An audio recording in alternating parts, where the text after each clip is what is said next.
Hello Hendrickson, Mr. Gear here for our final Talk for Writing session of the week. Now we are going to be continuing with our work on What the Ladybird Heard. This is the story that we've been looking at for the last few weeks. Now what I wanted to look at especially today is the ending of the story.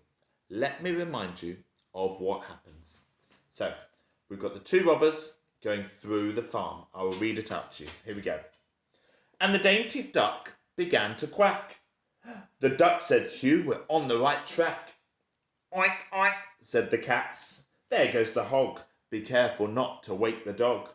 "Bah, bah, bah," said the fat red hen. "The sheep, we're nearly there," said Len. Then the duck on the pond said, "Mmm." "How silly. 2 more steps to go," says Hugh. And they both stepped into the duck pond. Splosh! There they are. And the farmer woke and said, "Oh, golly gosh!" And he called the cops and they came. Nina, Nina. And they threw the thieves in their panda car. So that is pretty much the end of our story. Now, did you like the end of our story? You did? Well, that's good. But what we're going to do is we're going to create something called an alternative ending. Alternative ending. That means we're going to create an ending that's different to the ending in this story. So we need to keep the story the same, where Hefty Hugh and Lanky Len are walking through the farm and they hear the different animals. But instead of this page here,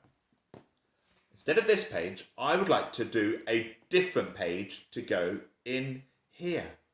So, what do you think could happen to them instead of them falling into the pond? Have a think. What could happen to them instead of going into the pond? Maybe what they could do is they could get so scared that they run away. Maybe what they do is they accidentally go into the hog pen and fall splat into the mud.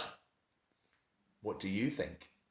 You come up with your own ideas. So your first challenge is I would like you to verbally tell an adult in your room how you think it should have ended. And we are going to draw a picture to go with it. So I'm going to do that. They get so scared that they run away. Okay? So, for my drawing, I'm going to draw my two robbers.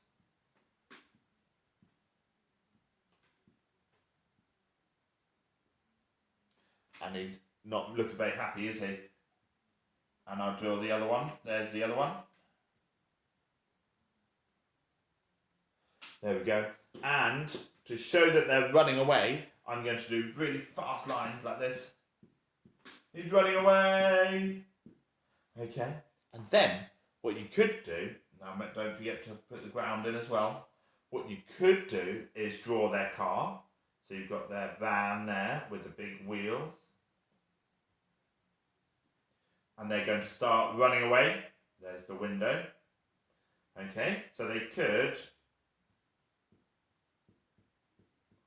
start running back to their car. Now we've been practicing using speech bubbles, haven't we? So we could add one in here. And he could just go, "Ah!"